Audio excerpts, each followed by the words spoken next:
हमारे लिए आज की तिलावत हिकमत की किताब 7वें बाब की 7वीं से आयत मुक़द्दसा।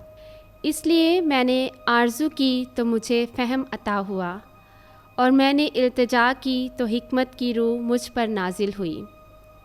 मैंने उसे आसाओं और तख्तों पर तरजीह दी, और उसके मुकाबले में दौलत को नाचीज़ जाना, और ना मैंने बेशकीमत नगीने को उसके मसावी किया, क्योंकि सब सोना उसके मुकाबले में थोड़ी सी रेत है, और चांदी उसके सामने मट्टी समझी जाती है।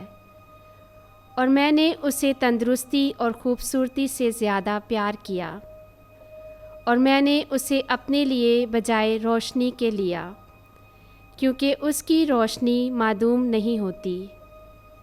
तो उसके साथ सब किस्म की अच्छी चीज़ें मुझे मिल गईं।